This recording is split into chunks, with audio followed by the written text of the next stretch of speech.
ஓம் சக்தி. ஓம் சக்தி. ஓம் சக்தி. கூட்டு வழிபாட்டில் கலந்து கொண்டால் பல ஊழ்வினைகள் மாறும், சக்தியருள் கிட்டும், துன்பம் நீங்கும், மன அமைதி கிடைக்கும். இது அன்னையின் அருள்வாக்கு. குருவடி சரணம், திருவடி சரணம்.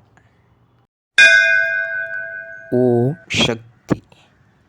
சக்திகளே, உங்களுடைய கருத்துக்கள் மற்றும் அனுபவங்களை கீழ்காணும் மின்னஞ்சல் முகவரிக்கு வீடியோ வடிவிலோ ஆடியோ வடிவிலோ எங்களுக்கு அனுப்பவும்.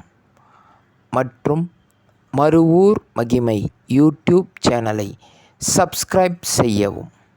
ஓம் சக்தி.